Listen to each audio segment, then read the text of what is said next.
ఎవరిని చూస్తున్నాడు? మంచివారిని చెడ్డవారిని ఆయన కనులు సమస్తముని చూస్తూనే ఉంటారు.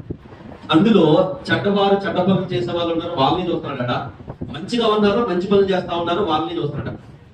మరి మనకు ఫలితం ఏముందండి? మనకు ఫలితం ఏముంది? చెడ్డని దేవుడు చూసేస్తున్నాడు, మంచిగా చూసేస్తున్నాడు. మనం మంచిగా బతకడం మనకేం ఫలితం? ఆలోచన రాలేదు ఎప్పుడు? ఆయన చెడ్డని చూసేస్తున్నాడట, మంచిని కూడా చూసేస్తున్నాడట, అందరినీ చూస్తున్నాడు. ఇక బాగేముందండి? మరి మంచిగా ఉన్నాడు, ఫలాలు ఏమున్నాయి? ఏమున్నాయి? మంచిగా ఉన్నాడు, ఫలాలు ఏమున్నాయి? చెప్పండి. మంచిగా ఉన్నాడు, ఫలాలు ఏమున్నాయి?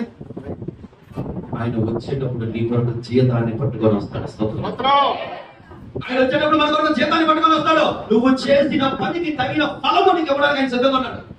అలాగే మన క్రియలకు ప్రకటనలో రాయబడి మన క్రియలకు తగిన ఫలము ఆయన పట్టుకుని వస్తాడు. అది చెడ్డ క్రియలైతే చెడ్డ ఫలం పొందుకుంటావు, మంచి క్రియలైతే మంచి ఫలం పొందుకుంటావు. స్తోత్రం చెప్పండి.